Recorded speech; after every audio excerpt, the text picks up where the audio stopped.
nice to have friends of ours that are going to be on stage. I think the second day? In the second day? I think so, yeah. I didn't really check that out, but believe me, huge thing for Jacksonville, Florida. I'm very, very proud to be able to say you guys are starting to rock. Oh, yes, sir. We just built a beautiful place called the Dairy right next to our stadium, where we're bringing in the top bands from around the country to come play. And which Jacksonville is trying to become that. We're already a sports city. Now we're trying to become a music city, if you will. Yeah, absolutely. And believe me, you're heading in the right direction. Now, let me know when that event centre is finished, because we would like to bring a couple of bands over your way. Well, I'll tell you what, let's do that, and I'll make it to that concert, and we'll interview them, we'll just go live. Nice. I would love that. I really, really would. At the same time, my bro, the last time we spoke, you were asking me about beers and brews and stuff like that. Yes, sir. We have a concert here that we do last day of the year, first day of the year, if you know what I mean. It's called Rhythm and Vines. It's happens in Gisborne. But I was thinking, there's nothing wrong with having bands and brews either. No, I like that. Why not? Coffee in bands, brewing bands is perfect. So I was going to say, if you would recommend a number of your bands over there that you might like to bring over, let's do something together where we can actually get together with some of these pubs that brew their own alcohol, stuff like that. Let's put a festival together. That sounds like a fantastic idea. A Jacksonville, New Zealand connection. I like that. Florida, New Zealand connection. Absolutely. Let's work on that. And remember, I'm working on a late night show. And I kind of want you to introduce the bands. And, you've got all the bands in the country coming to you. And that you might, recommend some of the bands and put them on television here in Florida. Well, I would be honoured to do that, my friend. I really, really would. And believe me, I can recommend hundreds and hundreds of absolutely quality bands. I really can. At the same time, right now, we're actually getting heavily involved in a hikoi. Now, that's a Maori indigenous word for March. And what we're doing over here in Kawerau, right here in this town, is we have an anti-P ministry in New Zealand. Now, we have an office here in town, and we're trying to raise awareness of this particular drug. It's much like crystal meth over there, or something similar, and believe me, it's a debilitating thing. It really, really is. It absolutely screws families and people up like crazy over here, and we're trying to raise awareness of this particular, I call it a scourge, to be honest, because maybe I don't know enough about it because I don't actually get involved in that sort of stuff. But these people approached us here at the station and said, Grant, would you help promote it, because we would love to make the awareness more available here in town. And I went, absolutely, let's get behind this. So they're having a march on the 26th of January, which is next weekend. And guess who's going to be a part of it? Who's that? Yeah, absolutely. In fact, they were struggling for a sound system, so we're helping them out with the sound system and stuff like that. So, because she said to me, literally, she goes, Grant, can you supply sausages? And I went, sausages? No, I'm not a butcher, I can't supply sausages. But what else do you need? She says, microphones. So I says, yeah, well, we can supply you some microphones. What are they going into? And she goes, well, we actually don't have a sound system. And I said, well, it's hard to supply a microphone for something that doesn't have a sound system connected. So we had a little chat, and we're going to volunteer them a sound system so that they can get their messages out. And I think this is a good cause. Excellent. Grant, last time we talked, and it was towards the end of our conversation, we talked about causes that we're both behind that we really want to push, and we got to find ways to make it happen in major events. One of them was, of course, my thing was the organ donation, and yours was the suicide, along with what you're saying now. But I looked at our numbers in the United States, and now we're shocked to see the number of suicides in the United States. After I talked to you, almost half of the people killed here in the United States are suicide.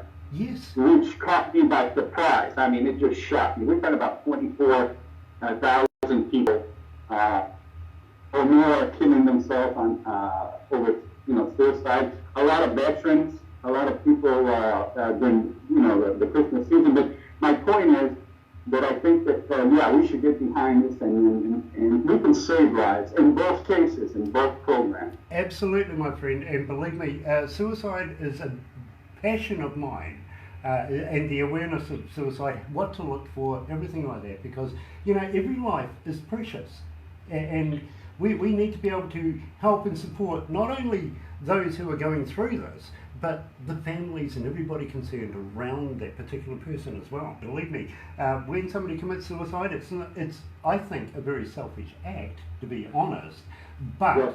Right. At the same time, look at the people that are left behind and how that hurts them. That is an incredibly bad scenario. I think it's very sad, I really do. And it's a passion of mine to have that awareness brought out, not only here in New Zealand, but on a global scale, because yes, my friend, America is a big, big number when it comes to suicide. And a lot of countries, they don't think about it. They don't even investigate it enough to know that it's happening in their backyards as well. Grant, did you know that New Zealand is the worst for young people's suicide in New Zealand? Yes, I did know world, that. Yeah, New Zealand is the worst for young people's suicides, and we're in the capital of it right here in Canberra. I know. Believe me, my friend, the amount of suicides that happens in the Bay of Plenty here is incredible. It really, really is. And it's not just the bullying, it's not just the drugs, it's everything involved. Employment, and it really, really can hurt a whole community. It'd be nice to maybe start a campaign, of course talk to the people that are very involved in this, and try to, send a message that tomorrow's another day. It's incredible how many times I've been up against the wall, and sometimes we make our perception is so much more in depth, and we punish ourselves so much more. And when the next day comes, it's not as bad as you thought at all. Exactly. And you got through it, and you're so happy. Exactly, and believe me, bro, I can relate to that. Believe me, I've hit the wall myself a number of times in my life. And I will admit there has been a consideration there from time to time. You think, oh my God, this just is the end of it. And it isn't. It really isn't. You've got to have the courage to carry yourself through and make sure that the people around you are aware of your feelings as well. Open up to those who are closest to you. If it's your mum, it's your mum. If it's your dad, if it's your wife, if it's your sister, reach out to somebody and let people know this is how you feel. There's sometimes, I think they do over time, and I think they feel like a lot of people might not be listening to them, or sometimes they don't, a lot of people that are close to you don't even know that you're suffering, because these are quiet people sometimes. Yes. You are the last person to know. Listen, I've gone through it a couple of times in my family, and in both occasions, we were shocked. I mean, completely taken by surprise. Yes, and sometimes it's not even the people you would think it would be, if you know what I mean. It just really is a left field thing. But there's signs as well, and some of those signs are like big red flags that people just don't watch for, if you know what I mean. And we need to be aware of those signs. I feel it's a good cause to get behind. Awareness of anything like that is huge. It really, really is. We also get behind other things like breast cancer societies and all that sort of stuff. But we feel there's a huge need for awareness on suicide and also on drugs that will kill you. And believe me, Canada right now is going through a huge problem with some of these drugs like the Oxycontins and the all of that sort of stuff, you know what I mean? It's nice to know that they've legalised the marijuana and everything like that, even if it's for medical reasons. We've done it here in New Zealand. We haven't legalised it, we've just made it for medical reasons at the moment. I think that's a step forward, But at the same time, we need to educate people about the other drugs that are out there that will do you harm. Because that does lead to suicide in the Yes, end. absolutely. Yeah, it does. In fact, last time we talked, I read in the paper that New Zealand just passed the marijuana law. Here, a couple of states are starting to pass it as recreational, and they see the benefits, of course, of the tax and that type of thing. Now they're starting to see some problems with it, but I see across the country, I think marijuana will be legalized in the United States. Yeah. Well, there's places like California, for instance, they're doing very, very well at the moment. And I've found out in some parts of California have literally sold out and are begging for people to supply them more product. Hey, what a business to get into, huh? I mean, there's millionaires going to come out of that business, I'll tell you that. Absolutely. But at the same time, governments are going to benefit hand over fist with this, if you know. Governments always want their hat. They With the want their share of GST, money. sure. And talking about government, and I know you don't talk much, but I don't know if I can talk to me about it, because I know you're more into music, but we got some problems over here in the USA with our leadership. Well, absolutely. Look at the hairdo you've got as your president. My God. Sorry. This wall thing. Tell me, when has ever a wall succeeded? Now, I can go back to the Iron Curtain, I can go back to Berlin. I think the only time a wall has ever succeeded is the Chinese Wall, to be very honest, the Great Wall. Right. And my father said to me the other day, and he's a Vietnam vet, he said, hey, I don't like walls. The last wall I remember was the German Wall, the Berlin Wall, and I think that's the last time we remember a wall. Yeah. Look, I've got a friend of mine that comes out of Dortmund, Germany, and he said to me, his name is Thomas, and he said to me, Grant, my grandparents were crazy. All of us, and all of the Germans in that era were crazy. They just lost their minds. Now, I've got to say to you, back in those days, of course, we know about Hitler and everything he was doing. But what about the crazy guy that was his number two, Himmler? That guy was believing in the Aryan race and was trying to find ways of actually recreating it. Now, he was going back to things like trying to find the Holy Grail, for God's sake. You know what I mean? That's nuts. It is nuts. Right now, there's a TV show, and it's been going on that, I think, 3 years, in search of the Holy Grail up here somewhere in Canada, Michigan, and people are nuts. People don't believe just about anything. 3 years of a television show, they keep digging this place up. They never find anything, and I think to myself, I'm in the wrong business. Absolutely. Well, tell me, my friend, do you think the Holy Grail is a cup?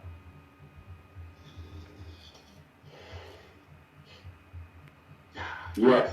You do? Okay.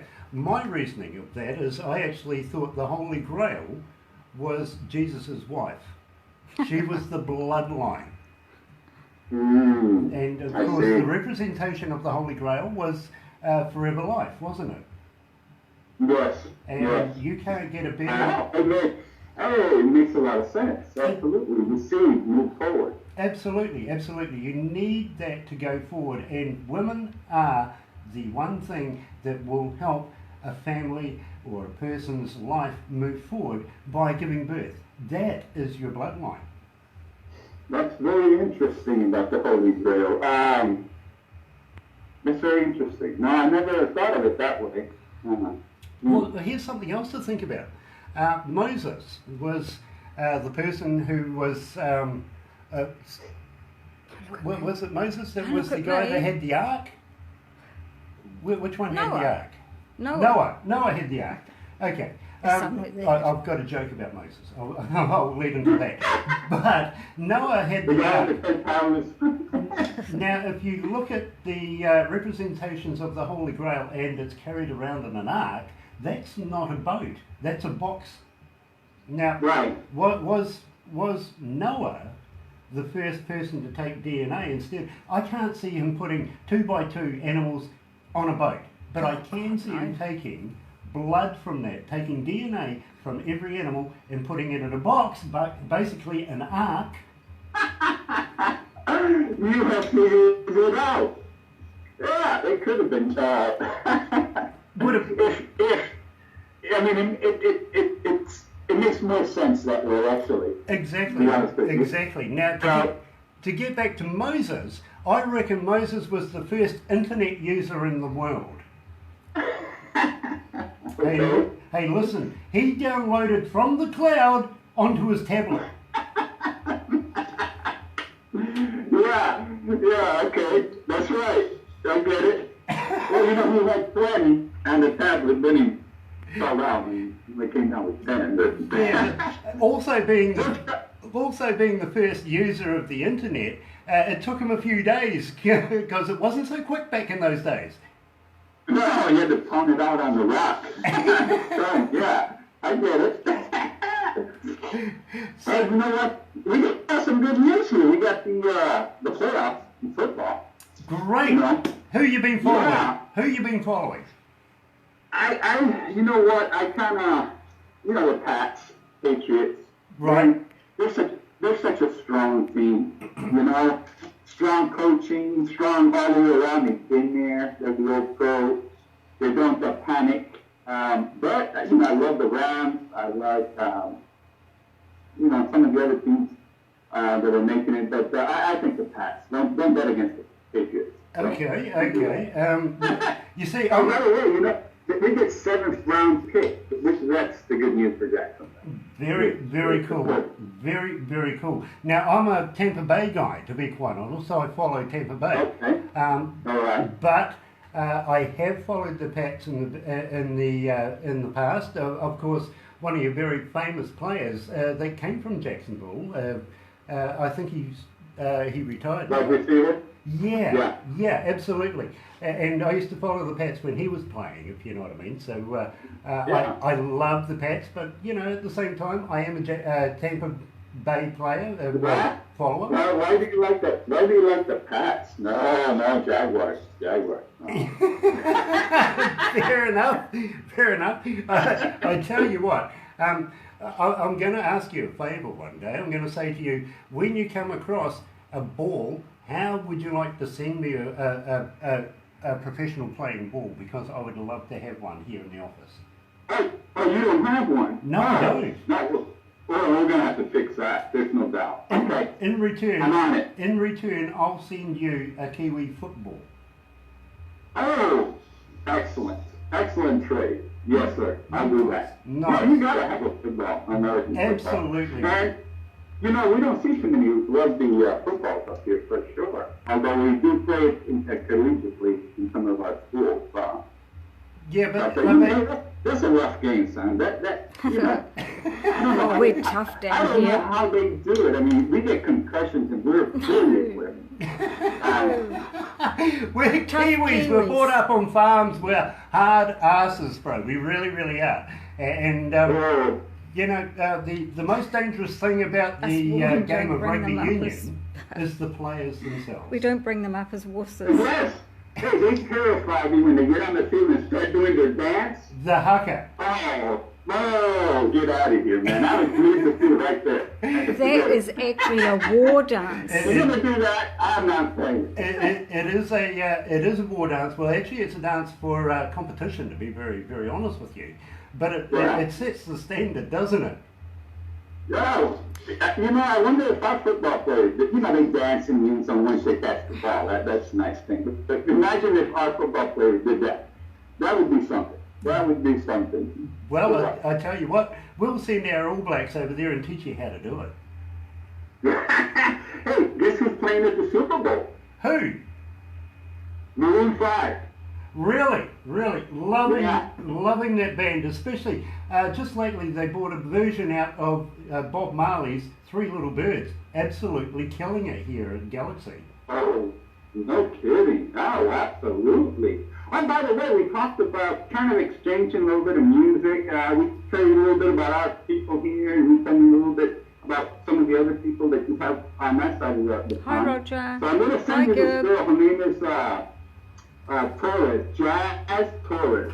Very up-and-coming star. I can She check has because a they're great not on voice, air. has a great video. I'm sending it to you. If it makes your cut to put on your playlist, I would appreciate that. Nice. Well, I tell you what, send it to Barbara.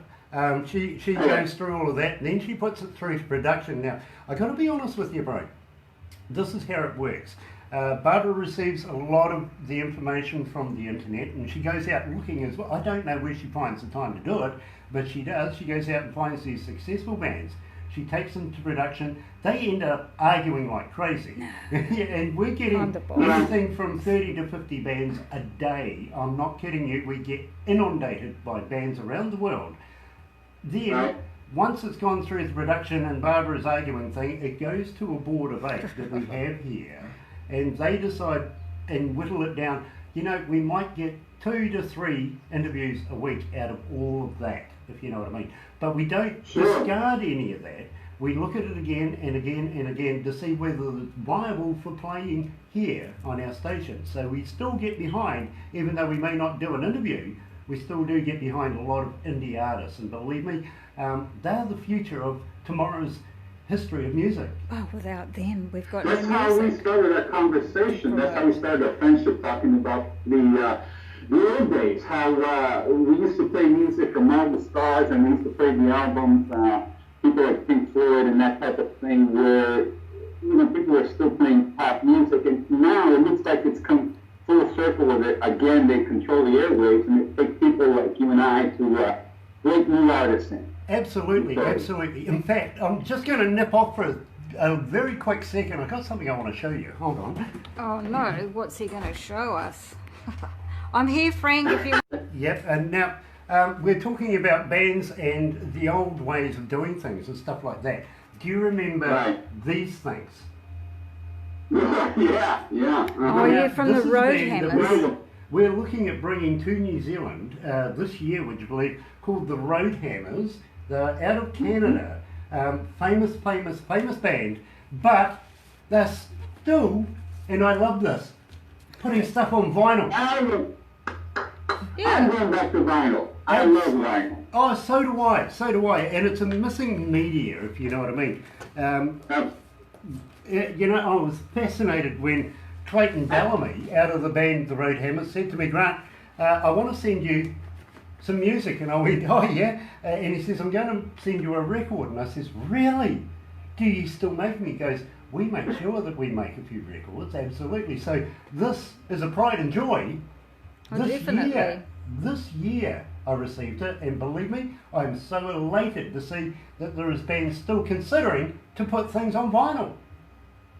Hey, Grant, here in the United States, we're starting to push the album. Down in Daytona, I was just recently there, they have this huge store that does nothing but the old albums. I mean, it's like a department full of albums. I went crazy when I saw that. And by the way, I gotta say this before I forget. I'll never forget the first time I saw a guy scratching a record on a record player. I almost went crazy. On those big days. What the hell are you doing? Oh, sounds like you. Yeah, but anyway, yeah, I'm going back to the albums, and yeah, in the United States, the bands are starting to go back to albums. Well, you know, I see a benefit in going back to vinyl. Now, hear me out here, my friend. I think the telecoms and the telecommunications companies that are controlling the internet and the people who are supplying music to them, they're getting 0.0 of a cent, 0.1 of a cent every time it's hooked onto.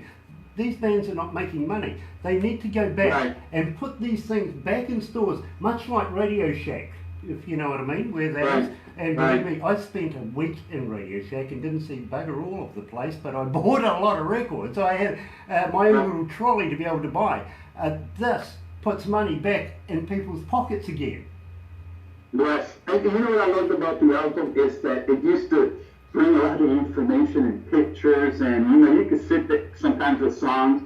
And you sit there and look at that album over and over and over, the album covers. Yeah, you know, I have a sad story. When I left Dallas, I had a whole wall of albums, and I left it with my cousin, and forget it. I didn't kill it. You should see my office. My office next door has a literal wall of records. Yes. And I can go way back to the 50s in some of that stuff, to be very honest with you. Very collectible. Very collectible Inherited. stuff. But the other bonus about having records, my friend, and I'm sure you will be able to understand this, is you can read them. For blind people. You know, instead of getting out the glasses to find the print is so fine that you need magnifying glass as well to be able to read off a CD sleeve. But at the same time, I've got to be honest with you, the latest thing these days is bands are handing out a link on a card, a little piece of card, to download their albums onto, free of charge and stuff like that you can Bluetooth on from your phone onto your car stereo. Problem with that is, when I first got one, I said to the guy, how am I going to play that in my car stereo? It's actually Merv Pinney, and he's actually online, Grant. He's watching us. Merv Pinney sent it to you. said it to me. Merv's joined us too, by the way. Nice to have you, my bro. Still trying to play that in my car stereo. But truly, you know, technology today is just leaping ahead. I think sometimes we need to bring it back just a little bit. Yes, I agree. And you'll see me showing more albums, because I'm going back to that format. You know what? We changed subjects real quick. You know, last time we talked about UFOs, I know you're interested in that, and I wonder if New Zealand, you know, out there all by itself sometimes, you know, man, if I was an alien trying to learn somewhere, I'd probably pick New Zealand. It looks like a nice, quiet place. I wouldn't come to the United States right away. But anyway, we got a radio signal from space, 1.5 billion years away. But it's interesting that we got that signal. I love space. I love the possibilities, the unknown, and our future. Well, you know, that was the third wow moment now, isn't it? The first one being in SETI, and then there was another one that was hushed up really quickly. Now this one came out of Mexico, didn't it? I'm not sure where it came from. They're looking for something else, but the equipment they're using is perfect for picking up that particular frequency. The point I'm trying to get to, and I'm sure you can relate to this, my friend, is it takes so long for these messages to get through space. Let's not forget, when the wow moment came up, the government freaked out and closed down SETI. Yes, yeah. You know, I'm a big believer in the strength of communications.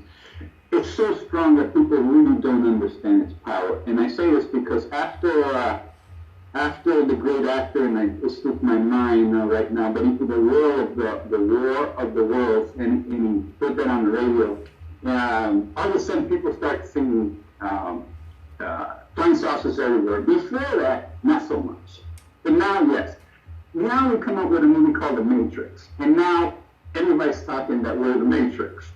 So I start to wonder, is it perception or reality? And we live in a perception world more than a reality. Well, what do you think? Well, Copper Top, I will tell you now that I think it's conditioning.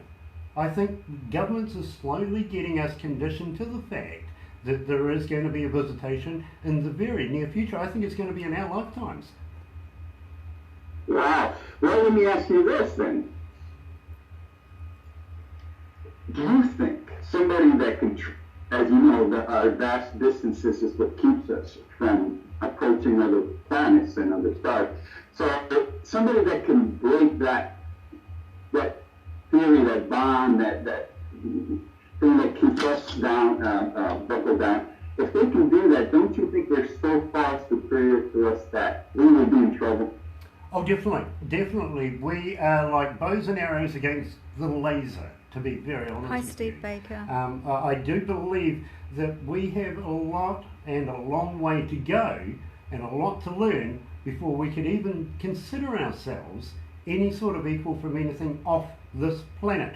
One thing that gets me, and I want you to consider this, my friend, because I have considered it a number of times. We at the moment are currently investigating Mars, right? Yes, sir. Okay, we're looking over the next couple of decades at sending people to colonise Mars, and we know that's a one-way trip. They're not coming back.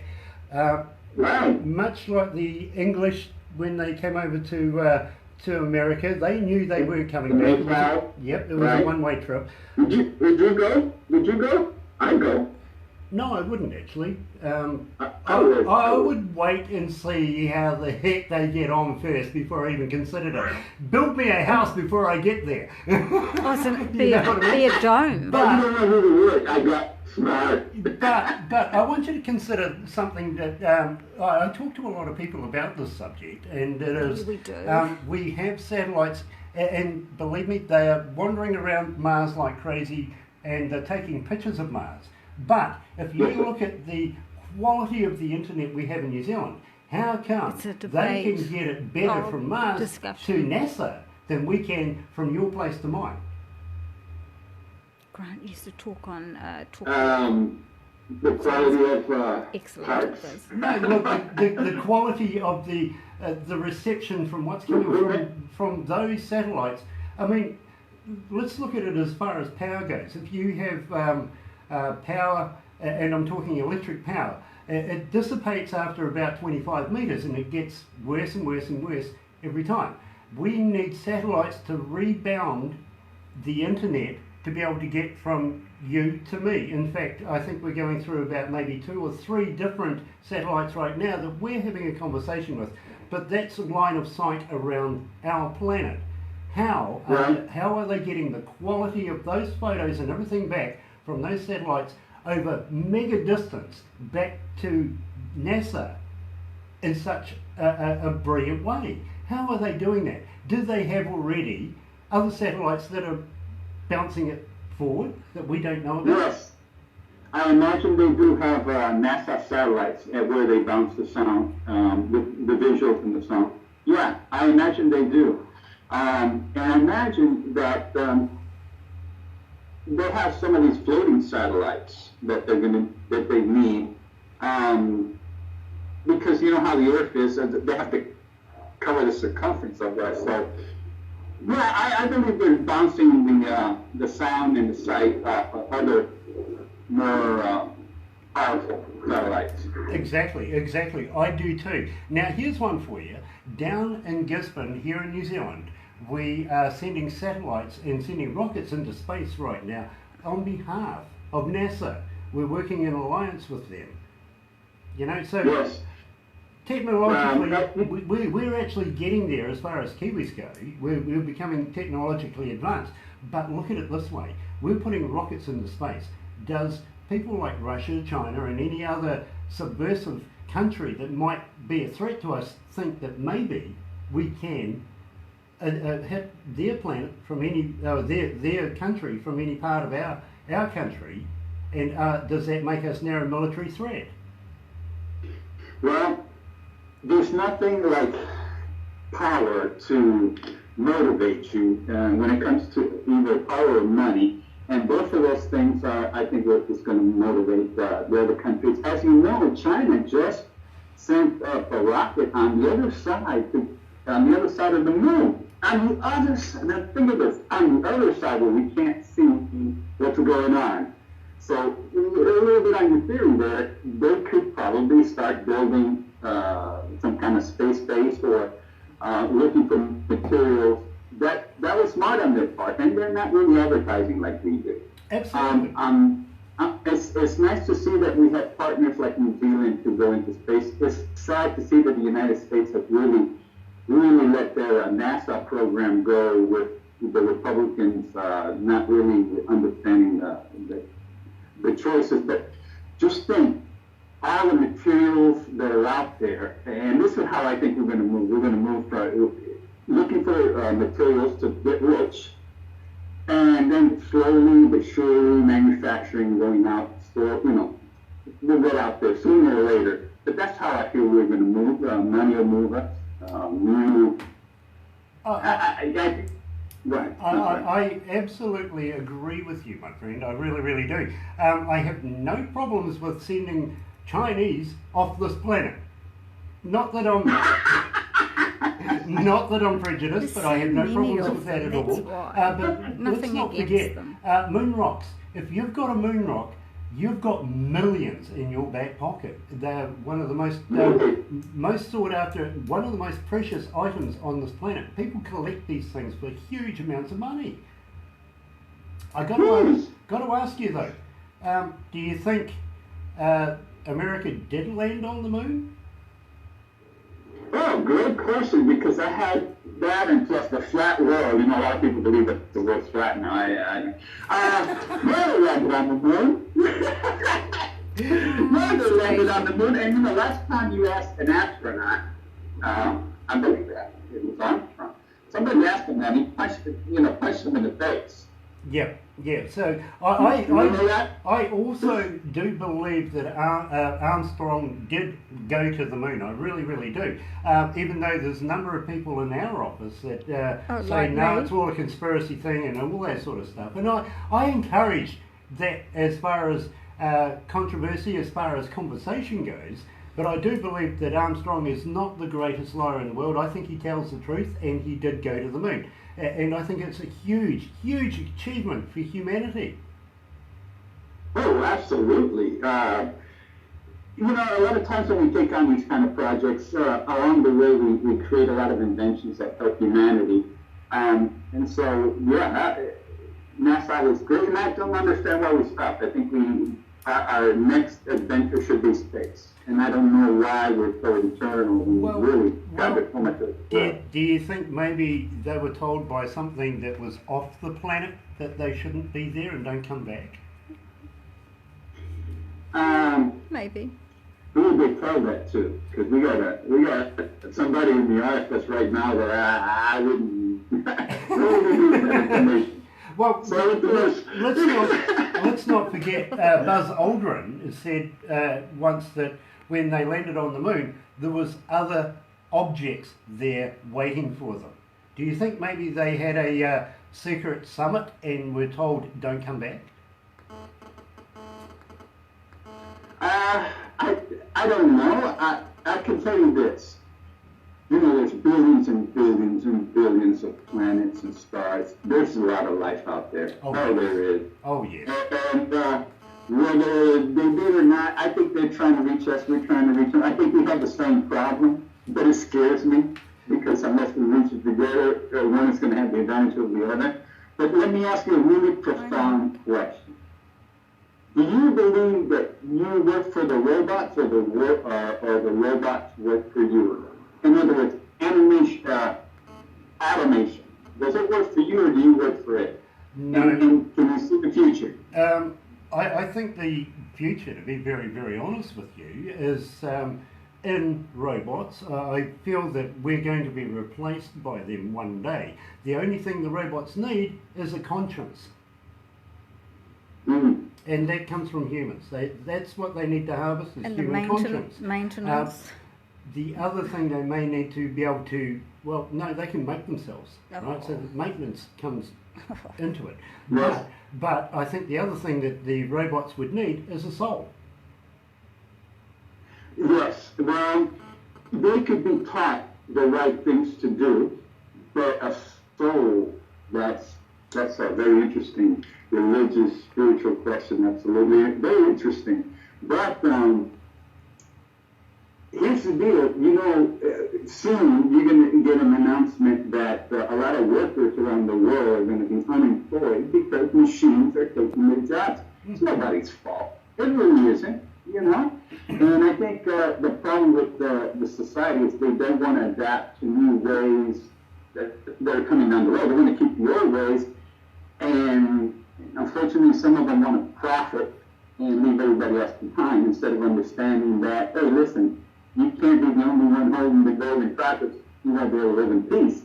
They don't get that. Just look at South America. That's the age-old thing, though, my friend. It really, really is. Let's go back to the day of the Model A and Henry Ford, when he very first made the assembly line. You know, you're taking people's jobs and lives and all sorts of things. Oh, the world's going to end. Come on. I think that has progressed and progressed and progressed to where we are today. You know, he fought for low wages, and he had to fight his own company. He said, no, where are you going to give these people so much money, you know, a decent wage? He said, so they can buy the car. You know, we can have that circle of life going. So, you know, you're always constantly battling the one percenters that feel like they deserve everything and nobody else. But my point is very simple. We have to adapt and open our minds that computers and robots, and they're going to be taking over our jobs. Yeah. And not everybody is that smart to be working in tech, and usually it's not going to be that many jobs. So how do we provide to a society where overpopulation happens to be one of our major problems? Well, you know, I believe that sooner or later it is going to be a huge component. But let's not forget, over the years, as different countries, now I know your country, much like mine, has sent industry offshore. There's people in China, for instance, that are absolutely cleaning up by, and I've got to be honest with you, I don't think, and this is a good saying for me, cheap things aren't good, good things aren't cheap. Things that come out of China are cheap and not good. Well, they are. I mean, go to plastic extrusion. You can have these things moulded that we used to make here in New Zealand through PDLs and different companies that we had here that are now being made coming out of China. You might get 1 in 10 that actually works. The rest are seconds, throwaways and everything, but it's so cheap that you don't care. Now, how does that help us as a society? Because we don't make anything here in New Zealand anymore. If we do, it's either lamb, beef, or kiwi fruit, but we don't make like we used to. We used to make cars, we used to make tyres, we used to make batteries, you know, we used to make all sorts of things, right down to lawnmowers and even fridges, and, you know, we don't do that anymore. It's all coming out of China. And really, my father said many years ago, Grant, you know, we may have won the war, but the Asians are going to win the world. It is in effect. It's happening. And it's not only our country here in New Zealand, it's every country in New Zealand, in the world, that are having an influence by these people coming there and living. And I feel that sooner or later, everything is going to be generated so that what we're doing is sending China all of our good water, our good food, good everything, and we have to buy things at market price from overseas prices set by the Chinese. How's that fair on us as a people, you as a people? Yeah, we're feeding them. So that's a fantastic conversation that the people and the government should have way ahead of time before it comes to a head, and that's usually what happens, and then there's panicking. A lot of bad decisions are made. But we know we're headed that way, right? We all know, for example, Walmart, you know, right now in the United States, we're going through this 25% tariff, this war. But, you know, Walmart is a huge store here. Everything there is made in China. Everything is like made in the China. warehouse. But I agree that what happened to our manufacturing, because we used to have unions, we used to have manufacturing, people could afford to live off a medium income. Well, we can't do that anymore, and we don't have any factories in the United States like we used to. You're right, we send it all over there. Guess who is getting ready to be the #1 power? China right now, no doubt. Exactly. They own the factory, they own the army, they got it all right now. They own a ton of money. Exactly. When was the last time an American-made car was made in America? Well, we still make cars here. Yeah, we still do. But I'm talking about places that absolutely, like Detroit, for instance.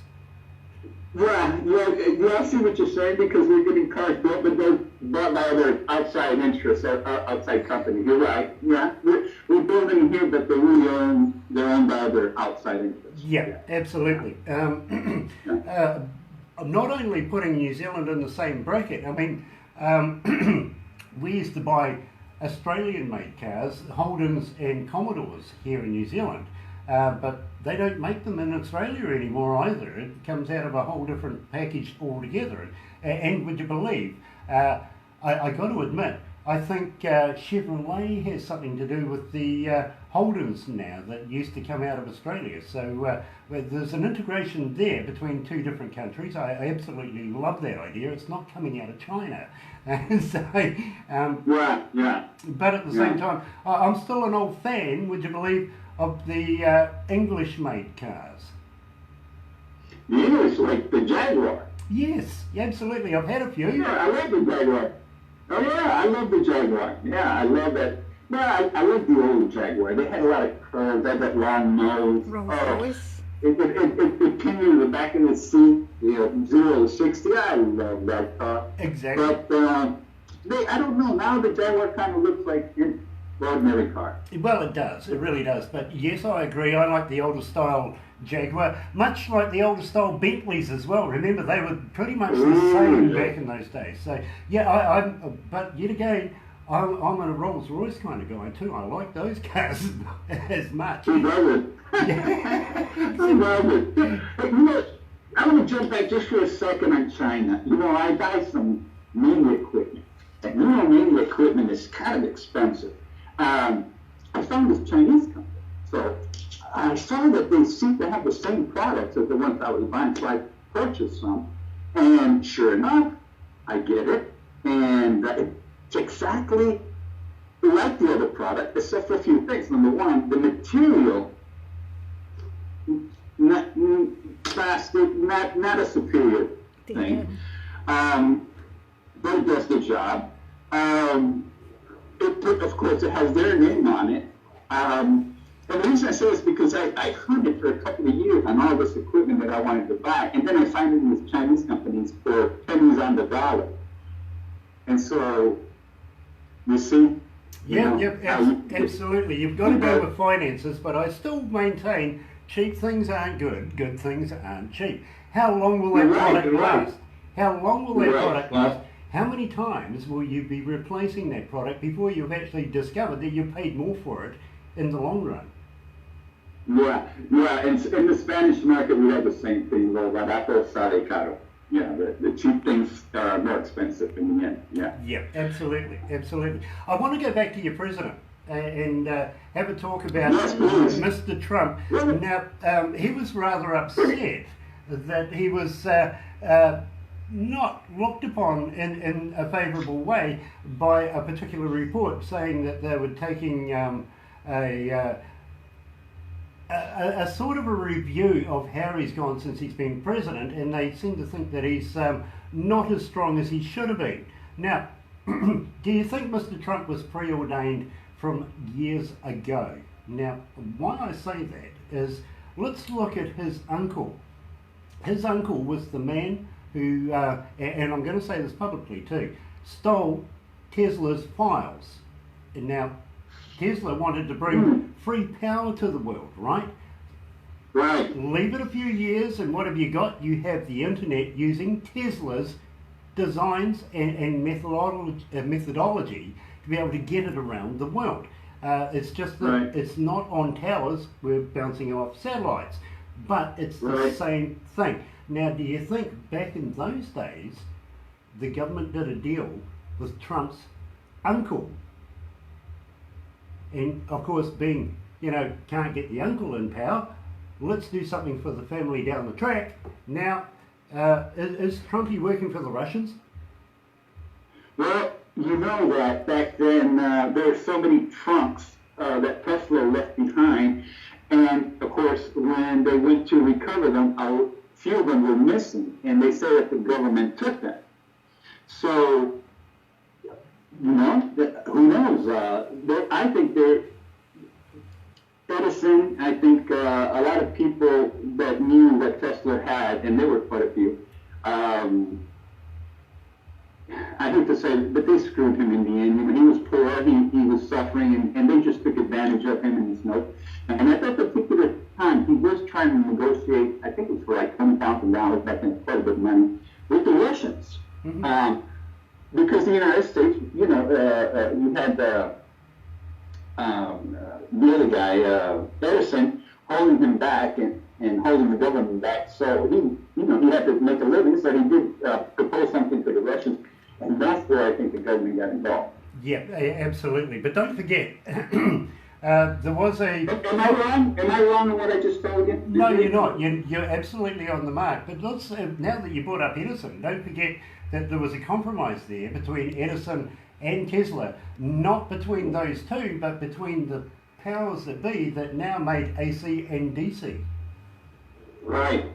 Right. Because Edison was DC, and of course Tesla was AC, and Edison was again, when you're that strong of a person, you want the whole thing, you want credit for the whole thing, and I think he and Tesla got in the big fight. Well, of course. That's pretty simple. Absolutely, but I mean, at the same time, that as well is indicative of most humans that want to control their inventions, and then somebody else is coming up with something along the same timeline. Yeah, of course you're going to butt heads. Of course you're going to come to maybe not blows, but you might say a few naughty words to each other. Well, sometimes it's the money.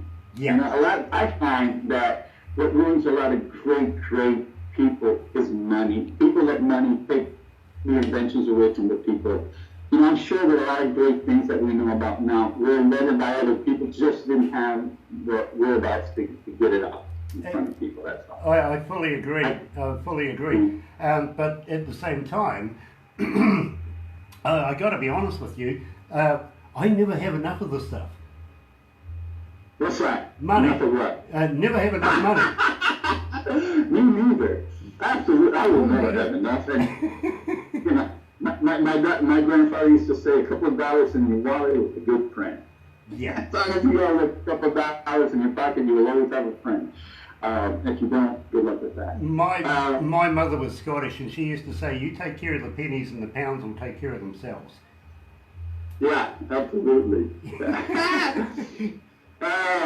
New Zealand. What is what the people think of the President of the United States in New Zealand? What's the word out there? Do you want to family, right? The family. Do you want me? Barry and Megan got married, so now we can talk among ourselves. Well, the people here absolutely love the Royals. I've got to be honest with you, they really, really do. Of course, they love the latest Royal, and she is a huge hit here compared to the other latest Royal. I don't want to name names just in case I get a royal slap, but at the same time, they really, really do love the Royals. Let's not forget New Zealand was colonialised by England, if you know what I mean. We were actually colonialised and founded by Captain Cook, whereas Australia was used as a prison sanctuary, if you know what I mean. England just dumped all its prisoners in Australia. Having said look, now we love the Australians, we really, really do. But the thing is that we love to give them a bit of stick about it as well, and they can't handle that. They really can't handle that. But it's just a neighbourly banter thing, if you know what I mean. Nobody really means any harm to anybody over there in Australia. In fact, we're the first people to put our hand up if they need a hand. Maybe they've got bushfires, maybe they've got earthquakes, whatever. We will be there to help them out. We really, really will. That's the Kiwi way. But, at the same time, Australia seems to like to claim a lot of New Zealand stuff. They started off many, many years ago with a horse called Farlap that was from Dunedin and sent over there to race, and before you know it, it was an Australian horse. I don't see how that one works. No, I don't either. Look at Keith Urban. Today's country artist, Keith Urban, born in New Zealand, but because, of course, he married an Australian and lived in Australia there for a little while, guess what? He's an Australian citizen. Yes. Wow. So you're going to set the record straight here, right? Yeah, exactly. Keith, you're a New Zealander. Don't forget it. Just in case he's watching. You know, we love your wife, we really, really do, but don't forget your heritage, you're a Kiwi. Then there's that dessert, pavlova. They claim that too. They steal things like, we invented the pavlova. Now, I'm not sure whether you would know what like a meringue. delicious little delight that is. Please research it, because you will absolutely love it when you find out what it is. We invented it, but the Australians seem to say they invented it, so we've got a little pavlova thing going on between us at the moment. And I recommend, if you ever find out over there what a pavlova is, partake. It is lovely. I will. Let's go back to Trump. What do you guys think of him? What do we think of him here in New Zealand? Do you want me to lie or tell you the truth? Honest truth that people need to know. We're outsiders. That's why we do our shows, because we break through all that. Well, we're outsiders, so we see different things that maybe the US so people we see don't it from see. a different view Yes. that you, as you know, absolutely. To be honest with you, I can't speak for all of New Zealand, Hi, because Tina. there's a number of New Zealanders that love Trumpy as much as anything, and I can name a couple of members of Parliament that do that. But on a whole, we think that Trumpy has lost the rag. What the hell were the American people thinking to put him in power? Yeah. We think he's a warmonger. We think he's out there ready to start fights. We really, really do. And don't understand why we would have a person like that threatening, and believe me, whatever happens out of America does threaten the world from time to time. But Grant, I think a lot of the media only give us the bad stuff. They don't give us the good stuff about it. Absolutely. And Barbara does correct me on that. She says to me, my friend, that the media only gives us a certain view of the man, if you know what I mean, the bad side of it. They don't give us the whole story. No, so not the good side. We're not entirely educated on everything No. that's happening in America, but I tell you what, he doesn't have a good following here in New Zealand. That's incredible what you just got through telling me, because his influence has been so much that it has put doubt, including in us reporters and people in the media, that we somehow are failing the public, and I think that is absurd. I don't know. Let me take that back. He has a network that follows him, and I cannot tell you that the Fox network, that they tell the truth. I just can't. I shake my head that when a politician gets a hold of a major media, somebody that started out with a lot of credibility, and this is why I tell you the power of communication, the perception of reality, and has taken over Fox News and those listeners and viewers, and they believe everything he says because it's coming from the media, a reliable source. They're saying that the other medias are not reliable, they're not honest. So you see the game, you see what he has done, and words matter. So, you know, I hear this all the time. Well, we don't know whether the press is giving us the real story. As compared to what? Exactly, but we could see this happening when he first started coming out with the term false news. We knew that he was going to side with a particular company, and we kind of felt that it would be Fox over CNN or any other company that he would buddy up to and create the news. Now, at the same time, I see that the Pentagon absolutely loves Trumpy getting on his phone and tweaking things, because while the world's watching what he's doing on his phone, what are they doing? Right now, I'll be honest with you, the United States is a little confused. Mm-hmm. We have a leader that cannot tell the truth. And what happens when you have a leader that can't tell the truth? Well, when a real situation arises, you don't know whether to believe in. And that's how serious and in peril we are in the United States, and how confused not only our needs, but our military, our workers. Right now, we're 24 days out of, we had a shutdown here in America, which is a record. And they have no way of getting together at this point. They're not even talking to each other. So I think we're in a real deep crisis. I've never seen it this bad, and I'll be honest with you, I've always respected the other side, but at this time, I can't even see the other side. I really can't. And I would say 75% of America is, normal. I think the other 25% that are Trumpians are the ones that are still behind it. Mm-hmm. Now, I got a question for you then, my friend. Is America ready for a female president? Oh, yes. Oh, yeah. You know, I thought back in the day, to be quite honest, maybe not Clinton, but I actually thought Condoleezza Rice might have been a good candidate for that, if you know what I mean. I see she could have been a great vice president. Yeah, absolutely. Absolutely. You know, that was a strong black woman. Let's be honest, and I thought, that lady one day might be president. I kind of hoped that Clinton might have got in, to be very honest with you, over Trumpy. But we had a bit of a joke there here in New Zealand going, when are the real candidates standing up? And when they were running.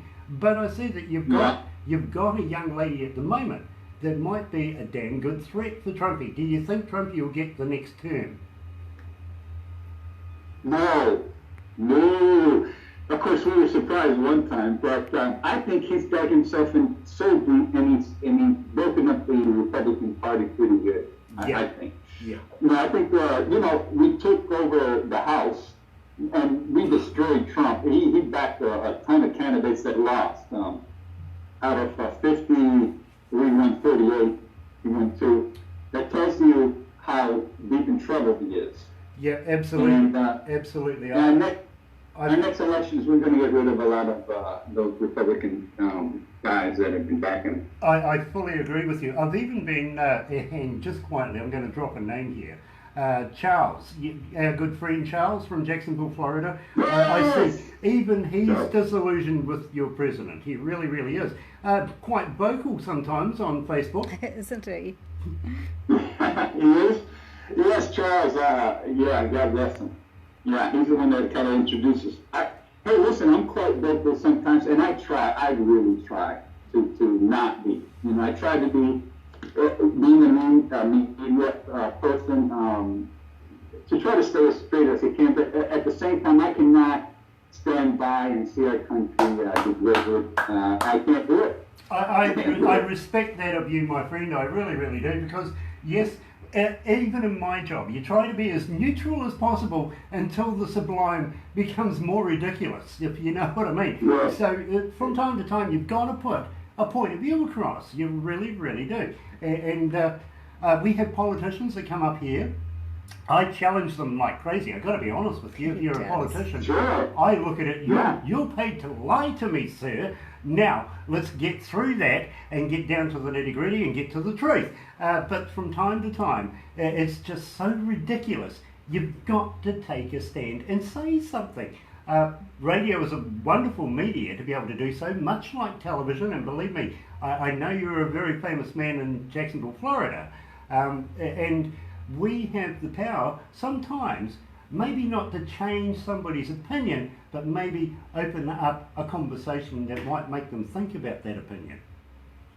Absolutely, and it's all it's within us, and that we really must stay true to our convictions and stand and ask the hard questions.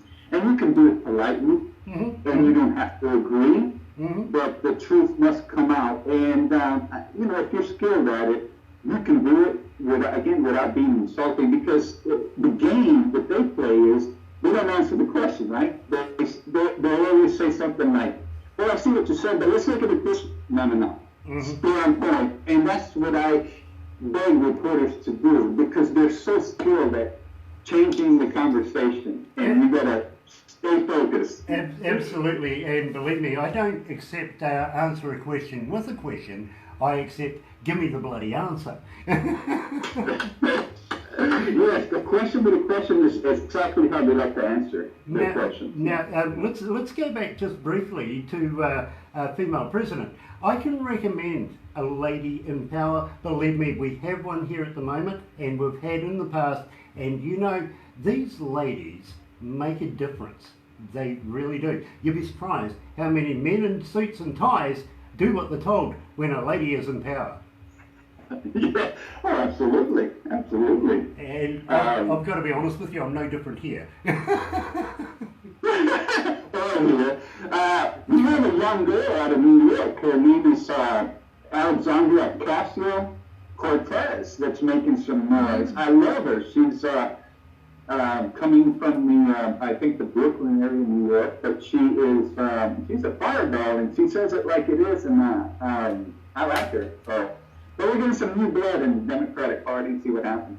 Absolutely, and new blood is always the way to go. The fresh thinking, maybe not age, but at the same time, you've got to look at the things the way today's politics goes, if you know what I mean. And if you've got somebody that tells the truth, my God, wrap her in bloody bubble wrap and put her away because she's precious. Yeah, I wonder how our next election's going to be. That's going to be really interesting. Can you imagine Donald Trump running? What's he going to run on exactly?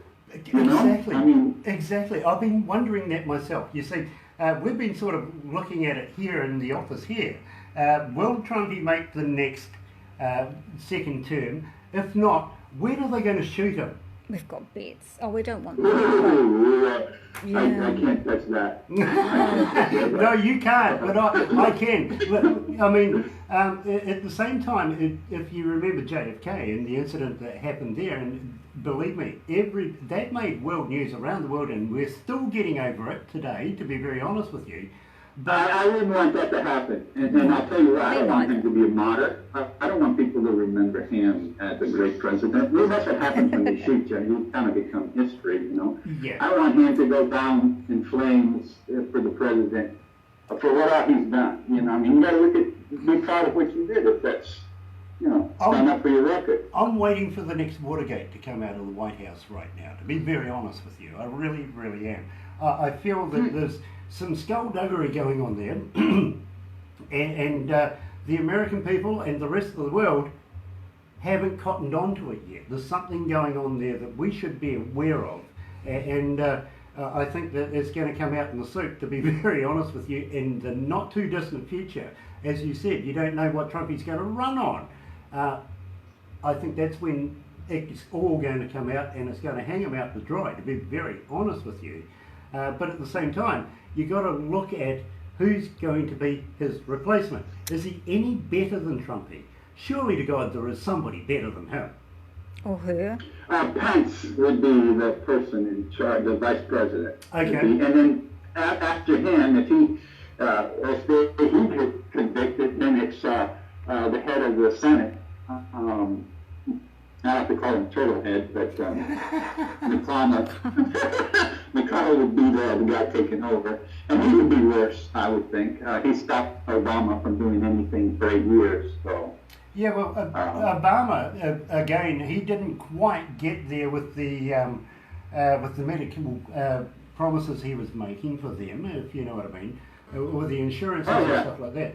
But at the same time... the Republicans stopped him at every corner. Yeah, they wouldn't bring his ideas to bear. Exactly, yes they did. But have you ever noticed that when a president gets into power, how fresh and young they look, but by the time they've come out of their second term, they're nothing but grey hair. Yeah. They had a couple of pictures of Trump when he leaves, and he's gonna look pretty bad. Well, of course, I don't know if he lets the pressure get to him. Well, I don't think he's bright enough to let the pressure get to him. I don't know. Can you imagine him in 2 more years? No. No, and I don't really want to be honest. I think it's an absolute travesty. Because the wheel will come off? The wheel will come off? Oh, yeah, definitely. I actually want to know if it has its own room. Well, you know what? In 2 weeks, you're going to get some news. I think they're going to start turning in their reports on whether there's collusion or obstruction. What do you think? Do you guys, Elvin and you think that Trump and Russia are together? Well, I think that Trump had... Now, let's not forget, not so long ago, his manager, his campaign thoughts and opinions. was accused of being sending all that information over to Russia, remember? And Trumpy says, I knew nothing about it. I don't believe that. If somebody is working for you and this is happening, you'd be full well aware of what's going on, and you... Absolutely. So I believe that Trumpy lies through his teeth or his wig, whichever is fed first. Right. But at the same time, I think it was so well pulled over the eyes of the American people that, there's more in it than just Trumpy and his campaign people. I think there was a lot to do with the Pentagon involved in it as well.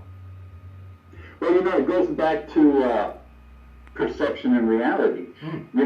It's up to us. It's obvious that the guy, to everybody, that he's not playing with a full deck. But then there's other people that see quite the opposite. They see him, as a straight shooter. They would do the same thing. They don't see anything wrong. So it's that perception and reality, and now we're at the point where we don't even believe reality anymore. Look, that's real sad. The one thing that the American people have is this thing where they say, it must be true, otherwise my government would tell me differently. Good luck with that, yeah. Yeah, exactly. But believe me, the American people, and I've had Americans say to me when I'm doing interviews, I would know because our government would say so. And I'm sitting there going, seriously? Have you got that much wool pulled over your eyes that you believe that? Again, I don't know what to say, but I've been shocked at the American public lately. I don't know what's going on. We have a president that can't tell the truth. We have people that follow him. I don't know. We were breaking away from our best friends like Canada and our European friends forever. I don't get it. No, I don't either. But people can be sheep. As long as you've got a leader, somebody will follow you. You know what I'm saying? Unfortunately, it's gone to the sublime right now. It's becoming ridiculous, to be very honest with you. I'm just hoping that the American people wake up and see this leader for what he truly is. Well, we're handing the reins over to China by doing what we're doing. While we're sitting here fooling around with a shutdown, they're taking over the market, doing very well, thank you. And you see my stock market, on the weekends it seems to dip, and then it goes up, and again, as an investor, I don't know where to go. I really don't know where to go anymore. I have the same problems as well. I really, really do. I have a few shares, stocks and bonds, and a few bits and pieces. And I watch the markets very, very vividly. I see things changing not only on a daily but hourly or minutely basis, if you know what I mean, but these things are being controlled coming out of China. And these days I feel that Wall Street doesn't have the control anymore. No, and I tell you what, if I were to invest, I would invest in China's solar. Because, we have, right now, America has a party that doesn't believe in solar. They're more into oil for their own political, gains.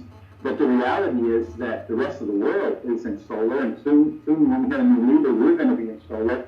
And you know what showed me on solar was, there's this ad on PBS where this guy's climbing this little mountain in the middle of the mountains, in the middle of nowhere. And there's this little bright light, and it's this little hut, and it had lights and television and everything from a solar panel. And I laughed. I said, you know what? Yeah, that's the future. That's the way to go. Well, I've got to be honest with you. Here in New Zealand, we've been doing it for about 30 years now. You run a lot of solar?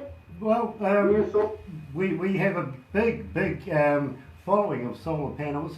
People want to ease their power bills, so they supplement it by putting a couple of solar panels on their roofs. And believe me, you see a huge amount of it throughout New Zealand where people are doing that. And you know, they with the savings you make, it may take you 10 years, but it'll pay for itself. Another 20 years after that, you're into a good profit. To be very honest with you, solar panels are the way to go. They really are. You're onto it there, my friend, but unfortunately you're about 30 years behind.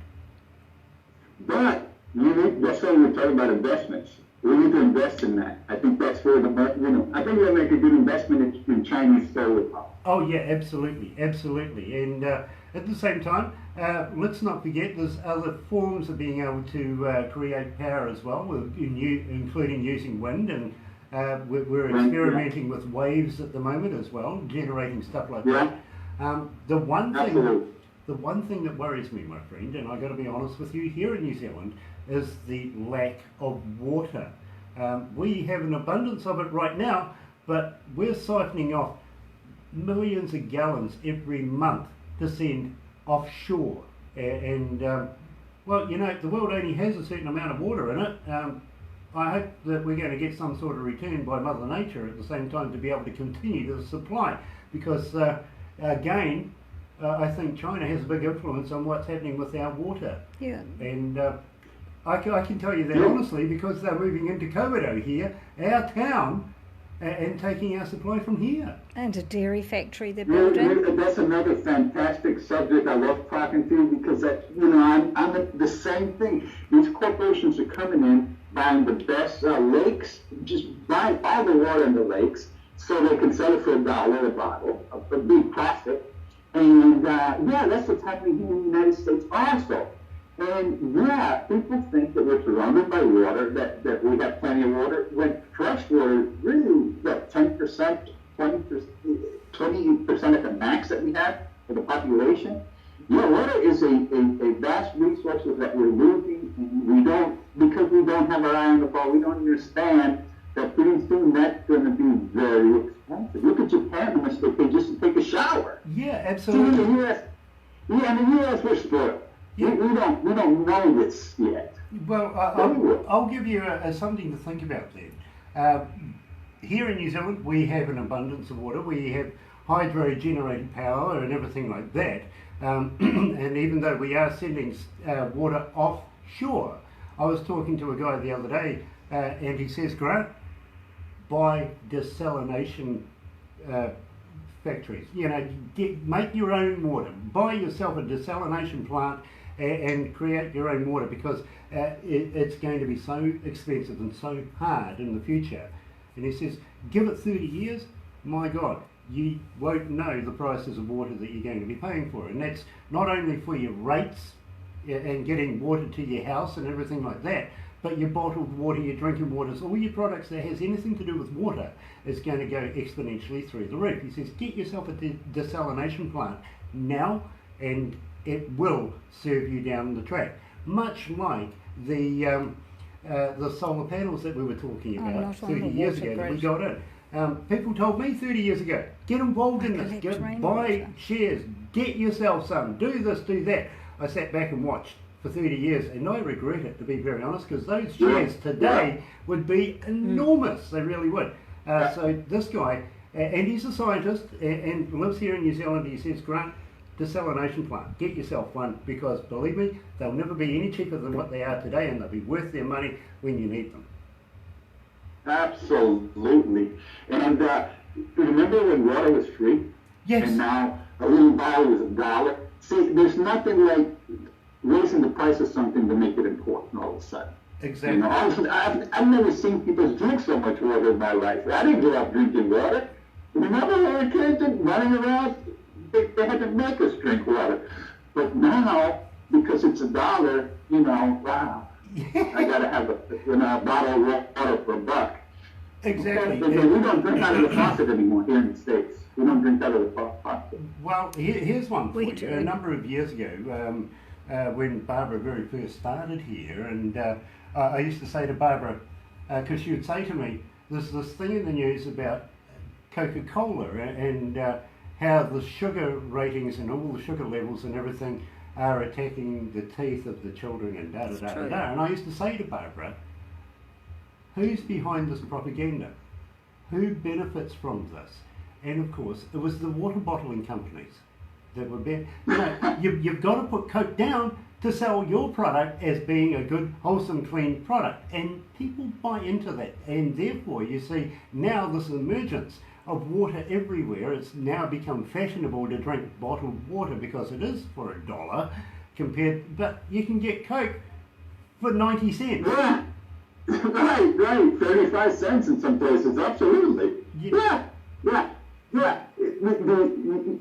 Isn't it funny how healthy food is so much more expensive than a hamburger, Coke, and other things that are not good for you at 99 cents? So, yeah, it's kind of crazy. It is crazy. I kind of liken that to, and I've got to be honest with you, these allergies that come out of nowhere. Now, I'm going to use a nut allergy as an example.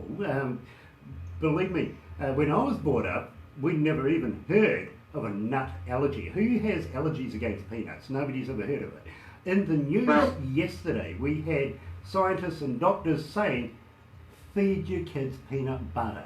Give them nuts as a child. They will not ever have a nut allergy. Now, you know, that's a full circle turn. It's come right back to where we were when we were kids. Well, they just came out with a report, isn't it funny how many reports they come out? They just came out with a report saying that 75% of people that say they have some kind of allergy, they don't have it. It's just their minds. Hypochondriacs. Yep. It's a mind thing. Hypochondriacs, exactly. You know, and believe me, I see a lot of that. I really, really do. I used to have a girlfriend who would come down with something because somebody else had it. Right. You know what I mean? Right. My family members are like that, yeah. But yeah, so imagine 75% of people don't have an allergy, and they think they do. Exactly. But at the same time, let's not forget that there is always a business behind a lot of these things. Look at palm oil, for instance. What replaced palm oil? You know what I mean? They actively attacked palm oil, saying it's a bad thing because they're cutting down trees in Africa and blah, blah, blah, blah, blah, all sorts of things. But who was the company behind it? We don't want sugar. We want sugar supplements. We don't want this. We want supplements. My God, is the society going to end up just being able to handle eating pills? That's a fantastic question. Let me tell you something. This is the importance of our job.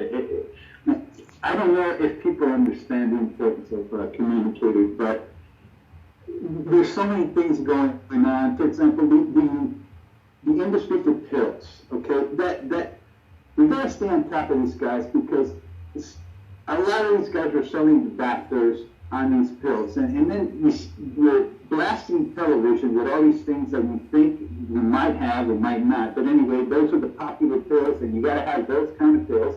And then we find out that those pills are not necessarily good for you. You know, they might treat one thing, but they're going to give you a ton of trouble in the other end. And I'm starting to wonder, wait, are these guys, are we being sold on the river?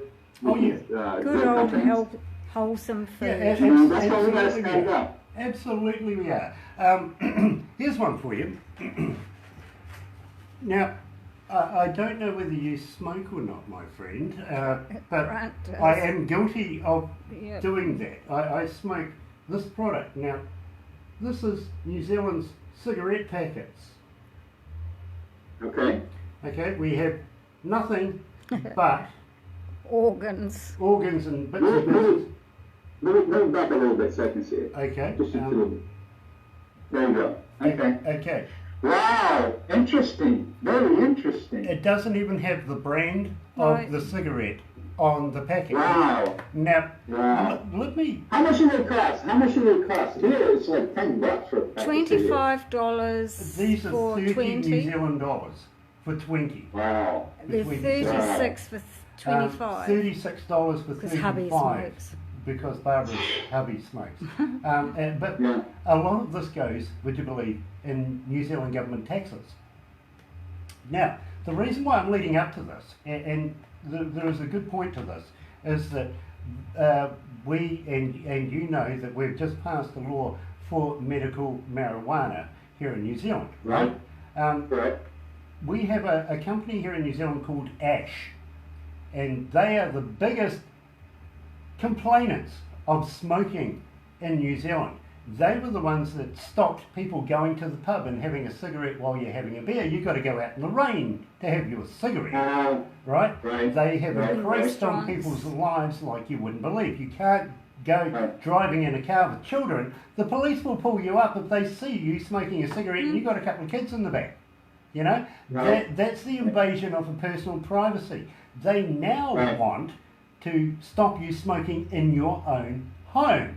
When does this ludicrous suggestion stop? Well, I tell you what, you haven't heard a single word out of this company, Ash, and they're supplied money by the government. They really are. The government cut their funding this year by a good 30 to 50%. They did a big bitch about that, my friend. They really got up in arms about that. But once they brought in this medical marijuana thing, we haven't heard a peep out of them. They know that their time is limited and cigarettes are coming back. And also, don't forget... all the cigarette companies here are buying marijuana of places. They're going into the marijuana business. But yeah, we haven't heard anything from the cigarette companies here as much, except that the prices are just skyrocketing. And as far as coming to America and smoking a cigarette, my God, if you go any place and you pull out a cigarette, it's everybody is going to come down on you. It's crazy. It is crazy. They do what that happens with in the vaping United too. States, because if you watch any old movie, they always have a drink and a cigarette. And I watch those old movies, 30s or 50s or 60s or 70s, ladies, and all of a sudden, pull out a cigarette and it's like you committed a crime. Yeah, it is the same here. You cannot go to a park, for instance, and have a cigarette and read a newspaper. My God, you know, it's the biggest sin in the world because you're doing it in public, my goodness. You know, but, excuse me, once upon a time, you see, I don't think us smokers were very nice to people who didn't smoke. We took it for granted that it was a right for us to do so, but I think the pendulum has swung far too far on the other side now. I think we need a happy medium somewhere along the way where the pendulum can sit in the middle and say, yes, you can smoke, but don't do it around me. I respect that. I do respect that. And believe me, I ask people before I have a cigarette, if there's a stranger in my house, I ask them, do you mind if I smoke? And they go, well, it's your house, you do what you want. That's fine. That's fine. You know, but at the same time, I show respect to the people who don't smoke. If they say, oh, look, I'm not a smoker and I can't stand the smell of it, then I will remove myself and go somewhere else and have a cigarette. You know what I mean? With respect to those people. So I've sort of been conditioned myself. I'm not a hard person and say, hey, listen, stuff it, I'm going to smoke anyway and I don't care about you, like we did back in the day, you know? So, but at the same time, I think the cigarette companies are starting to realise that with the world changing their opinion on marijuana and how you partake in marijuana, a lot of it is involved smoking, that the anti-smoking establishments, much like Ash, are now losing their traction. But Grant, it's not... You know what? We talk about topics and we try to find where the head of this wave that's coming in so we can stay ahead of the curve. And it's pretty interesting. I love talking to you because this is where we find out where, or try to figure out where we're going. Absolutely. Are people now with the marijuana cigarette that's becoming popular, are we going to be able to smoke now everywhere and bring the cigarette back to it's okay? That's a good point. I mean, what's going to happen? I still think people have this perception, again, versus reality. They see a cigarette, they're going to go, ah! And they might see a marijuana cigarette and say, ah, not too bad. I don't know. I don't know how they're going to react because it's kind of new down here. You're right. And what did we say, Barbara? It's the tobacco. That's okay to smoke. It's what they put in the cigarettes. Yes, I was actually getting to that, Barbara. It really was. All that poison The stuff. tobacco itself is okay. It really is.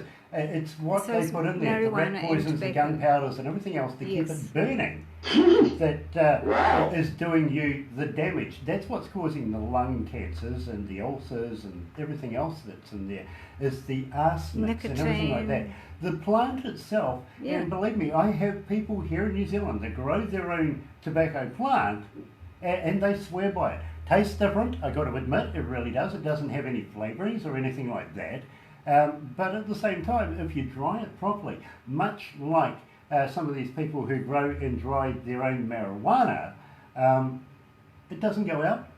Why are they putting arsenic and rat poisoning and gunpowder in a product that doesn't need it? That's why you end up in hospital. Exactly. That's kind of crazy. And I tell you, another thing that's crazy is why can't we just grow what we want? Well, If I wanted to grow a tobacco plant, the government prevents you from. let's supply them. Now tell me, do you think that will ever pass into law? I do. Well, anything's possible. Look what happened. We got Trump. So, yeah. But you got to be scared when you have these big manufacturing plants that take over food. That's so scary. I like private farmers. I trust them. I don't trust big corporations taking over, because then what you got is food almost like it's not healthy. Well, here's a question for you, Frank, and this one might interest you. Is what's your take on genetically modified food?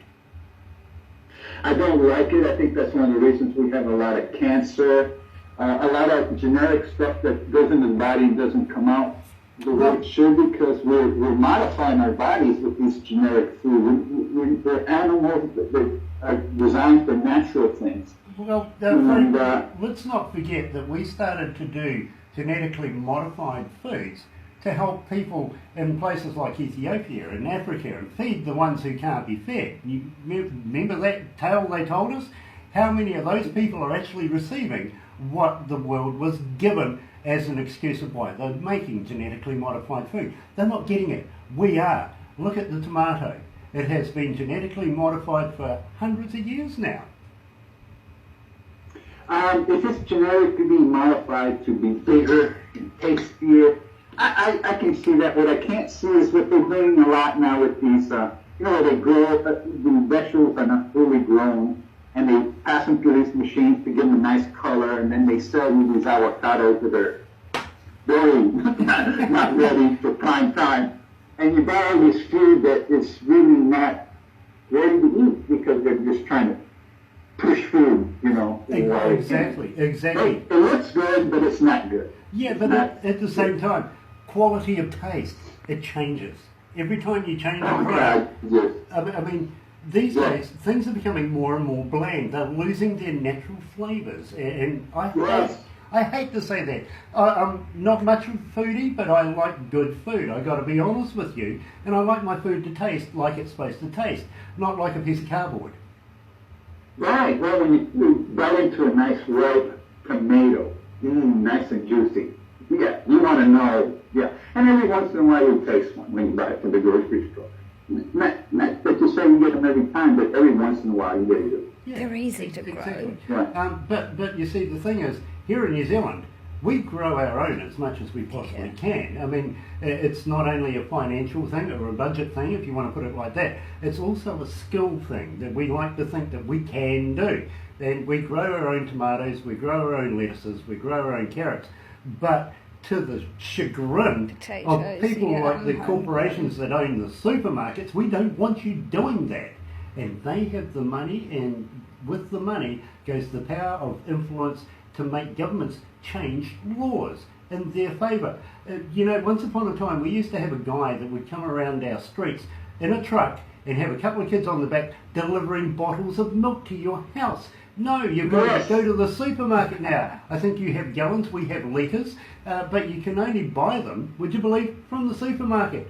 That's a service. Not only has that man lost his income, same with the people on the back delivering off the back of the truck as well. They've lost their incomes, so that the supermarkets can make that money. Same with the household garden. It is going to be one of the things of the past because that money is going to be Jam. influencing governments to change it in their direction, I feel.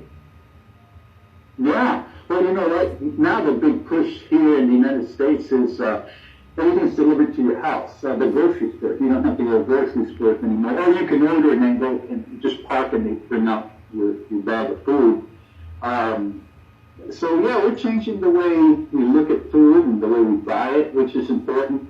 But I'll be honest with you, I think that as we go into the future and as overpopulation and we talk about water, I would start growing my own garden. There's nothing more tasteful than, you know, when you do your own cilantro and your own time and effort. So, yeah, I didn't do that up. It's the satisfaction of Okay, knowing that catch you've you later, done it yourself Justin. too. You can't beat that, my friend. You really, really can't. When you put out a plate and it's salad, and you've done the lettuce, you've made the carrots, you've grown the tomatoes to put in it. There is nothing more to be proud of than the We're so proud, absolutely. You know, and believe Absolutely. it. But at the same time, we were talking about robots not so long ago, my friend, I was just wanting you to think about this. Today, they're starting to work towards getting drones to deliver your groceries to you. Now, the average family here in New Zealand, I mean, we get a shopping cart, maybe $300-400 worth of bloody food a We week, do. right? For a family of Right. mum and dad Right. and 2 to 3 kids. I mean, what size of the bloody drone is going to deliver that to your house? It's a helicopter. Goes down. You know, oh, garbage. Exactly. Now, could you imagine if the paper bag, because we're against plastic bags at the moment, could you imagine if the paper bag, you know, you could have cans of beans dropping on your head from somebody else's groceries.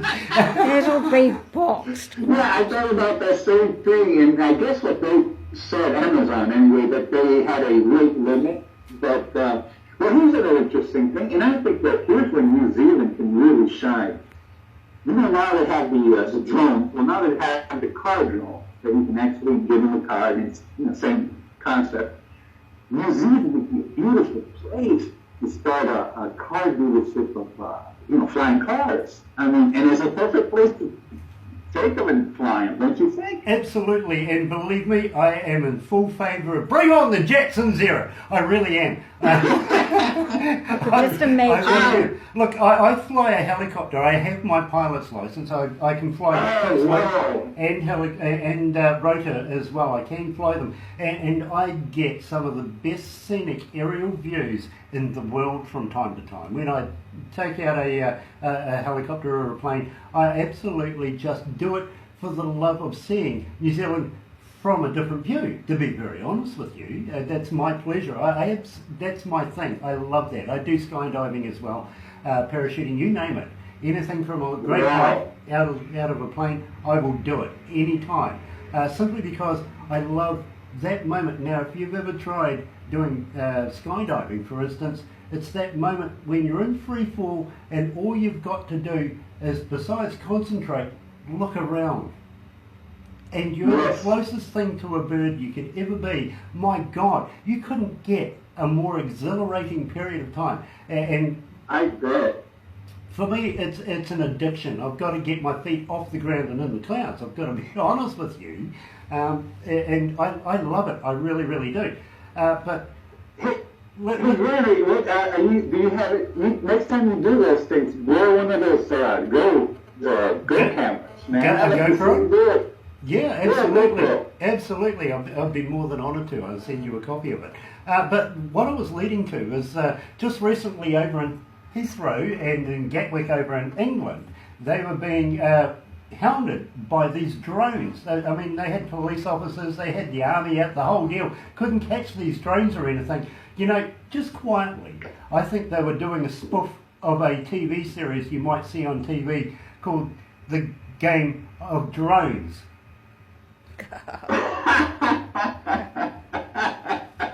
Oh, you set me up for that one. Yes. You know, but believe me, I absolutely do love to promote our country. I do, and you know, sometimes you've got to look at your country from a different angle. And you know, I started flying planes when I was young, my father wanted a crop duster and he didn't want to pay the local crop duster, so he sent me to a school to learn how to fly a plane, just so that I could put fertilizer on our... I dreamed about that. How old were you? I was 16 when I first started learning how to fly a fixed-wing aircraft, and I've had nothing but an addiction to it ever since.